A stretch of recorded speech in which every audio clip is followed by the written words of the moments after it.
আসসালামু আলাইকুম রহমতুল্লাহি ওবরকাতুহু। সম্মানিত দর্শক, বর্তমানে ইসকন নামক একটি সংগঠন, হিন্দুদের একটি সংগঠন, দুনিয়াব্যাপী এটির অনেক সুনাম রয়েছে, অনেক দুর্নাম রয়েছে। এবং এরা যে মন্দির স্থাপন করে, সেই মন্দিরকে কেন্দ্র করে অনেকগুলো জনকল্যাণ তারা সেখানে করে থাকে, বিশেষ করে দরিদ্র মানুষদেরকে খাওয়ানোর ব্যাপারে। এবং তাদের সেই মন্দিরগুলোর নাম হরে কৃষ্ণ মন্দির। তো এই হরে কৃষ্ণ মন্দির আমেরিকার মাটিতে কতটা জনপ্রিয় এবং কতটা ইনফ্লুয়েন্সিয়াল, সেটি হলো যে আপনারা সবাই হয়তো স্টিভ জবসের নাম জানেন, অ্যাপেলের সহপ্রতিষ্ঠাতা বা অ্যাপেলের মালিক। একটা সময় তিনি খুব দরিদ্র ছিলেন এবং তাকে প্রায় ক্ষুধার যন্ত্রণায় তাকে কাতর হতে হতো। এবং তিনি স্ট্যামফোর্ড ইউনিভার্সিটির একটি সমাবর্তন অনুষ্ঠানে বলেছিলেন যে বহু মাইল হেঁটে তিনি হরে কৃষ্ণ মন্দিরে যেতেন এবং সেখানে গিয়ে খাবার খেয়ে আসতেন। এবং এই কারণে ওই মন্দিরের প্রতি, ওই সংগঠনের প্রতি সঙ্গতের কারণে তিনি সারা জীবন কৃতজ্ঞ ছিলেন। আমেরিকার যে সমাজ, সেই সমাজ আমাদের দেশের মতো নয়। সেখানে সব কিছু সম্ভব। একেবারে রাস্তার যে একজন কাঠুরে বা কাঠুরের ছেলে, তার পক্ষে আমেরিকার প্রেসিডেন্ট হওয়া এটি কোনো বিষয় নয়, এবং যেন তেন প্রেসিডেন্ট নয়, আব্রাহাম লিঙ্কনের মতো প্রেসিডেন্ট।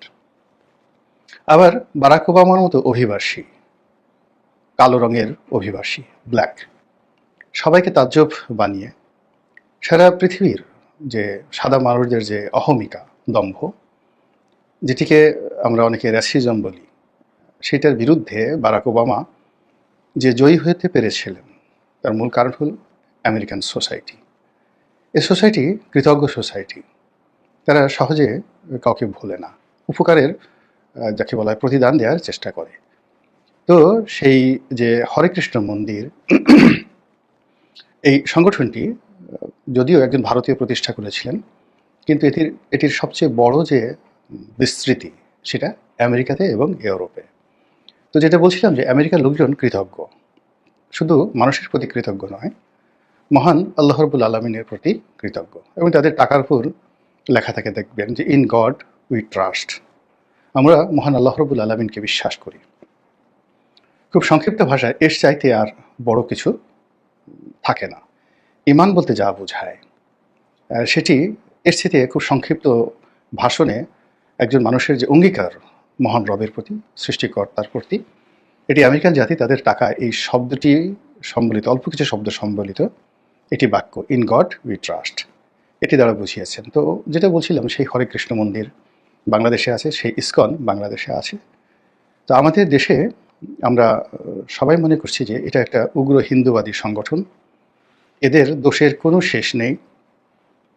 এরা দিল্লির তাবেদার, ভারতের দালাল এবং আওয়ামী লীগের বি টিম। বাংলাদেশেদের যত কর্মকাণ্ড আছে, সকল কর্মকাণ্ড মূলত বাংলাদেশকে, বৃহত্তর বাংলাদেশকে তারা ভারতের সঙ্গে একীভূত করার জন্য সুদূর প্রসারী 50 বছরের একটা মাস্টার প্ল্যান নিয়ে তারা এগোচ্ছে। আমাদের দেশে যারা সাধারণ মানুষ, ধর্মপ্রাণ আলেম ওলামা, তারা এই ধরনের কথাই প্রচার করেন। দ্বিতীয়ত, যে নেহায় যদি পুরো বাংলাদেশ সিকিমের মতো গ্রাস করা না যায়, তাহলে অন্ততপক্ষে চট্টগ্রাম এবং দিনাজপুর, রংপুর, এই অঞ্চলটি শিলিগুড়ি করিডোর হিসেবে যেটি পরিচিত, এই অংশটি ভারত এই ইসকনের মাধ্যমে নিয়ে নেবে। ওভাবে জনমত তৈরি হচ্ছে, ওভাবে যোদ্ধা তৈরি হচ্ছে, এরকম নানা রকম প্রচার, প্রোপাগান্ডা গত কয়েক বছর যাবৎ চলে আসছে। ফলে আমাদের দেশের যারা সাধারণ সংখ্যাগরিষ্ঠ মুসলিম, তাদের মধ্যে ইসকন সম্পর্কে খুবই নেতিবাচক ধারণা। তো এখানে দুটো বিষয় কাজ করছে। প্রথম ধারণাটা হলো যে ইসকন একটি হিন্দুত্ববাদী সংগঠন, দ্বিতীয়ত হলো যে এটি ভারতের তাবেদার, তৃতীয়ত হলো আমেরিকার তাবেদার। আর আমাদের দেশের যে যাকে বলা হয় মন মানসিকতা, বিশেষ করে পাকিস্তান জমানা থেকে আমাদের দেশের যে উগ্রবাদিতা এবং সাম্প্রদায়িকতা, এটা যেভাবে বাড়ছে, এটা কমেনি। এটা কমেনি এই কারণে কি হলো, এই আমাদের দেশ সব মানুষের, ছোটদের বড়দের সকলের, গরিবের, তারপর ফকিরের, আমিরের, এই যেটা বিখ্যাত যে মানে আমাদের দেশাত্মবোধক গান, এই গানটি এখন আর প্রযোজ্য নয়। এখানে সবাই মনে করে যে মুসলমানরা ভেসতে যাবে, এই পৃথিবীটা মুসলমানদের জন্য। তারপর অন্য যে জাতি গোষ্ঠী রয়েছে তারা তাদের ব্যাপারে এড়িয়ে যাওয়া হয়, এবং এই যে কাফের, মুশরেক, ইহুদি, নাসারা, এই শব্দগুলো মাঠে ঘাটে ময়দানে এমনভাবে প্রচার করা হয় যে আমেরিকার প্রেসিডেন্ট সে নাসারা, তারপর কোকাকোলা ইহুদি, ফেসবুক ইহুদি, টুইটার ইহুদি। অতএব এগুলো যতটা পারেন কম ব্যবহার করা যাবে, বা যতটা সম্ভব এদেরকে অ্যাভয়েড করতে হবে। এই বিষয়গুলো নিয়ে নিদারুণ প্রচার এবং প্রোপাগান্ডার ফলে আমাদের এই সমাজে অনেকগুলো বিষয় একেবারে দাউ দাউ করে জ্বলছিল, এবং সেই যে জাজল্যমান মানুষের হৃদয়ের যে আগুন, ক্রোধ, এগুলো এই শেখ হাসিনার পতনের পর আমরা দেখলাম বিভিন্ন জায়গাতে দাউ দাউ করে জ্বলে উঠেছে। প্রথম আলো অফিস পোড়াতে হবে, ডেলি স্টার বন্ধ করতে হবে, কারণ দিল্লির দালাল, ভারতের দালাল, মানে হিন্দুত্ববাদের দালাল। ইসকনকে নিষিদ্ধ করতে হবে, এর কারণ হলো ভারতের দালাল, দিল্লির দালাল এবং আওয়ামী লীগের বি টিম। এবং একই সঙ্গে ইসকন যে সকল মুভমেন্ট করছে এই গত 3-4 মাসে, আগে থেকে তাদেরকে খুব সন্দেহের চোখে দেখা হচ্ছিল, এবং এই 3 মাসে তাদের যে মুভমেন্ট, সেটাকে তুমি চিৎকার করবে কেন, কথা বলবে কেন, চলাফেরা করবে কেন? তোমাদের আম্মা হুজুর যেখানে পালিয়ে গেছেন সেখানে তোমরা নীরব থাকবে অথবা পালিয়ে যাবে। তো এইরকম যখন একটা ফিউডাল মন মানসিকতা চলে আসে, ঠিক সেই সময় ইসকনের যিনি বাংলাদেশের প্রধান, তার কিছু কর্মকাণ্ড নিয়ে, সম্মেলন নিয়ে, তারপরে বক্তব্য নিয়ে সাধারণ যারা আন্দোলনকারী তারা তো বটেই, এবং তার সঙ্গে যারা সমর্থক, বিশেষ করে ইসলামপন্থী, ভীষণ রকম নেতিবাচক একটা অবস্থা তৈরি হয়েছে। এবং সেই অবস্থার প্রেক্ষিতে যিনি ইসকনের বাংলাদেশের প্রধান রূপে কাজ করছেন, মিস্টার চিন্ময়, আমি পুরো নামও জানি না, এই ভদ্রলোককে কখনো চিনতামও না, জানতামও না। ইসকনের নাম জানতাম, কিন্তু ওনাকে নিয়ে আমার কোনো রকম আগ্রহ কখনো তৈরি হয়নি। তো এই ভদ্রলোক সম্পর্কে এখন মানুষের মুখে মুখে নানা রকম নেতিবাচক ইতিবাচক ঘটনা ঘটছে, এবং বিশ্ব দরবারে এই মানুষটি এখন হিরো অব দ্য এশিয়া। তার জন্য মার্কিন প্রশাসন চিন্তিত, তার জন্য পেন্টাগন চিন্তিত, তার জন্য দিল্লি চিন্তিত, ইউরোপীয় ইউনিয়নের সকল রাষ্ট্রদূতরা চিন্তিত। এবং এই সকল যে তাদের চিন্তার কারণ হলো বাংলাদেশে জঙ্গিবাদ মারাত্মক আকার ধারণ করেছে, এবং যেগুলো শীর্ষস্থানীয় রাজনৈতিক দল তাদেরকে টার্গেট করে পশ্চিমারা তাদের নড়াচড়া আগের মতো শুরু করেছে। ইতিমধ্যেই জামাতের আমিরের সঙ্গে ইউরোপীয় রাষ্ট্রদূত যারা আছেন তারা দেখা করেছেন। তারপর মিস্টার ডোনাল্ড ট্রাম্প সংখ্যালঘুদের উপর যে নির্যাতন নিয়ে যে সকল কথা বলেছেন, এবং এই চিন্ময় যিনি আছেন, মিস্টার চিন্ময়, ইসকনের প্রধান, তার মুক্তি নিয়ে ভারত যেভাবে প্রতিক্রিয়া দেখিয়েছে এবং ইসকনের হেডকোয়ার্টার যেভাবে প্রতিক্রিয়া দেখিয়েছে, তাতে মনে হয়েছে যে আমরা একটা ফাঁদের মধ্যে পড়ে গিয়েছি। এখন এই ফাঁদ, এটি কি দিল্লি আমাদের জন্য পেতে রেখেছিল, নাকি আওয়ামী লীগ সন্দেহ অনুযায়ী এটা পেতে রেখেছিল? আমার বক্তব্যটা হলো যে যারা বিতাড়িত, যারা পরাজিত, তারা সবসময় এটিতে ফাঁদ পাতবে। দেখবেন যে যে সকল যোদ্ধা জাতি বা আক্রমণকারী যারা পরাজিত হয়ে চলে যায়, যাওয়ার আগে পুরো ভূমিটিকে বসবাসের অনুপযোগী করে যায়, বাড়িঘর জ্বালিয়ে দেয়, শস্যক্ষেত্র জ্বালিয়ে দেয়, এবং জায়গায় জায়গায় মাইন পুঁতে রাখে।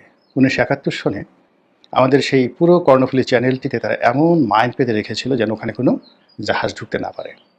রাশিয়ার সহযোগিতা আমরা সেই মাইনকে সব তুলে নিয়েছি, বা মাইন মুক্ত করা হয়েছে কর্ণফুলী চ্যানেল। আদারওয়াইজ চট্টগ্রাম বন্দর আমাদের পক্ষে ব্যবহার করা একেবারে অসম্ভব ছিল যদি রাশিয়ার মতো বন্ধু আমরা ওই সময়টিতে না পেতাম।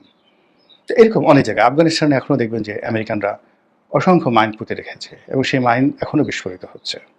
তো কাজেই বাংলাদেশ থেকে আওয়ামী লীগ চলে গিয়েছে, তারা তাদের প্রয়োজন মতো মাইন বলেন, বোমা বলেন, যা কিছু বলেন নেতিবাচক, সবই কিন্তু এই জনপথের সব জায়গাতে তারা পুঁতে যাবে, এটাই স্বাভাবিক। তো কাজেই আমি যখন চলাফেরা করব, আমি বলতে সরকারকে বোঝাচ্ছি, যারা আন্দোলনে বিজয়ী হয়েছেন সে সকল ছাত্র জনতাকে বোঝাচ্ছি, আমরা যখন চলাফেরা করব তখন এই বিষয়গুলোকে কগনিজেন্সে নিয়েই তারপর আমরা এগোবো। যেমন ইসকনের সাথে এ যাবৎকালে যে মারামারি হলো, ঢাকাতে হয়েছে, তারপর চট্টগ্রামে হয়েছে, এবং এখানে খুনোখুনির মতো ঘটনা ঘটে গেছে। এই জিনিসগুলো ঘটার পর যখন সারা দুনিয়া এখন ইসকনের পক্ষে দাঁড়িয়েছে এবং ইউনূস সরকারের জন্য খুবই একটা বিব্রতকর পরিস্থিতি তৈরি হয়েছে, ঠিক সেই সময়টিতে এখন সরকারের অনেকেই বলছেন যে আমরা ফাঁদে পা দেবো না, উত্তেজিত হওয়া যাবে না, এটা করা যাবে না, ওটা করা যাবে না। এবং সম্ভবত এই যে ভদ্রলোককে গ্রেপ্তার করা হয়েছে তাকে এখন জামিন দেওয়ার জন্য সরকার সর্বোচ্চ চেষ্টা চালাচ্ছে। তো আমার বক্তব্যটা হলো যে এই কাজটি যখন আপনারা করবেনই, তখন প্রথম পর্বে কেন গেলেন? ইসকনের সঙ্গে আপনার বিরোধিতা দরকার, ইসকনকে আপনি নিষিদ্ধ করতে চান বা বাংলাদেশকে তাদের জন্য অনুকূল রাখতে চান না, তাদেরকে বাংলাদেশ থেকে তাড়াতে চান, এজন্য সময় নিতে হবে, যথেষ্ট সময় নিতে হবে। 1 বছর, 2 বছর, 3 বছর, 5 বছর। এটি 60 বছরের পুরনো একটা প্রতিষ্ঠান, তাদের অনেক ছলা কলা কৌশল রয়েছে। বা এটা আমি নেতিবাচক অর্থে বললাম, ইতিবাচক অর্থে তাদের অনেক সাংগঠনিক ভিত্তি আছে, যা দিয়ে তারা এই সমাজের এবং রাষ্ট্রের রন্ধ্রে রন্ধ্রে তারা ঢুকে গিয়েছে। আপনি রাতারাতি এসে 2-4 বছরে এই সমস্যাটা সমাধান করতে পারবেন না। বলা হচ্ছে সিঙ্গাপুরে নিষিদ্ধ করা হচ্ছে। সিঙ্গাপুর ছোট্ট একটি দেশ, সেখানে অনেক কিছু সম্ভব। এবং সেখানে বলতে গেলে সিঙ্গাপুর সরকার চালায়, ভারতের যারা উগ্রবাদী হিন্দু আছেন তাদের একটা সংগঠন আছে, সব মিলিয়ে। তো এখানে ইসকনকে নিয়ে খোদ ভারতে, খোদ দিল্লিতেই কিন্তু হিন্দুদের মধ্যে, বিজেপির মধ্যে অনেকগুলো যাকে বলে বিভক্তি রয়েছে। কিন্তু বাংলাদেশে ঠিক ইসকনের সাথে শক্তিশালী কোনো হিন্দু সংগঠন নেই, যেটি সিঙ্গাপুরে আছে, যেটি ইউরোপে আছে, কিন্তু আমেরিকাতে নেই। ফলে কি হলো, ভারত কী করছে, তাদের হিন্দুত্ববাদকে যারা রিপ্রেজেন্ট করছে সংখ্যাগরিষ্ঠতা নিয়ে, শক্তি নিয়ে, তাদেরকে তারা সমর্থন করছে। যেহেতু বাংলাদেশে ইসকন অনেকটা জামাতের মতো, জামাতের যে সাংগঠনিক ভিত্তি রয়েছে, অর্থ রয়েছে, অনেক কর্মকাণ্ড রয়েছে, ঠিক তদ্রূপ ইসকনেরও ঠিক সেই রকম হিন্দুদেরকে কেন্দ্র করে নয়, মুসলমানদেরকে কেন্দ্র করে কিন্তু তাদের অনেক প্ল্যান আছে, পরিকল্পনা আছে, এবং তারা একটা সংগঠিত শক্তি। এবং সেই শক্তিটা কতটা দুর্ধর্ষ এবং কতটা বেপরোয়া তারা আমরা এই কয়দিনে দেখেছি। যেখানে আওয়ামী লীগের বড় বড় রাঘব বোয়ালরা চিত হয়ে পড়ে গিয়েছেন, পালিয়ে গেছেন, সেখানে আমরা যাদেরকে সংখ্যা লঘিষ্ঠ হিসাবে তুচ্ছ-তাচ্ছিল্য করছি, যাদেরকে বিভিন্ন সময় নির্যাতন করার পরেও যারা কখনো রুখে দাঁড়ায়নি, কিংবা যাদেরকে আমরা অনেকেই গণিমতের মাল হিসেবে গণ্য করতাম, যখনই সুযোগ পেয়েছি সেই পাকিস্তানের জামানাতে হিন্দু নারী, হিন্দু সম্পত্তি, এগুলোকে সব শত্রুর সম্পত্তি বা গণিমতের মাল হিসেবে আমরা অনেকেই মনে করে এগুলো ভোগ দখলের চেষ্টা করেছি। সেই ধারা এখন যে বন্ধ হয়েছে এটা কিন্তু বলা যাবে না। তো এরকম একটি দুর্বল জাতিগোষ্ঠী সংগঠন হঠাৎ করে দাঁড়িয়ে গেল, এবং তাও যেন তেন নয়, এই আন্দোলনের একেবারেই যারা পাদপীঠে আছেন, শীর্ষ পর্যায়ে আছেন, তাদের বিরুদ্ধে। যখন তারা দাঁড়িয়েছে, ধরে নিতে হবে যে তারা মরণ কাম্য দেওয়ার জন্য শক্তি সঞ্চয় করে দাঁড়িয়েছে। তো সুতরাং আপনি কোনো রকম প্রস্তুতি না নিয়ে, কোনো রকম পরিকল্পনা না নিয়ে, চিন্তা ভাবনা না করে কেন এদের বিরুদ্ধে লাগতে গেলেন? ফলে কি হলো, আওয়ামী লীগ কী করলো না না করলো, ভারত কী করলো না না করলো, বা তারা ভাত পাতলো কি পাতলো না, ডাজ নট ম্যাটার। কিন্তু ইসকনের এই ঘটনা নিয়ে অন্তর্বর্তীকালীন সরকার যে একটা বিব্রতকর পরিস্থিতিতে পড়েছে, এবং এই পরিস্থিতি সহসা সমাধান হবে না, এটি দীর্ঘমেয়াদে সরকারকে ভোগাবে বলেই আমি মনে করি। আল্লাহ আমাদের সবাইকে হেদায়েত দান করুন এবং হেফাজত করুন। আসসালামু আলাইকুম ওয়া রাহমাতুল্লাহি ওয়া বারাকাতুহু।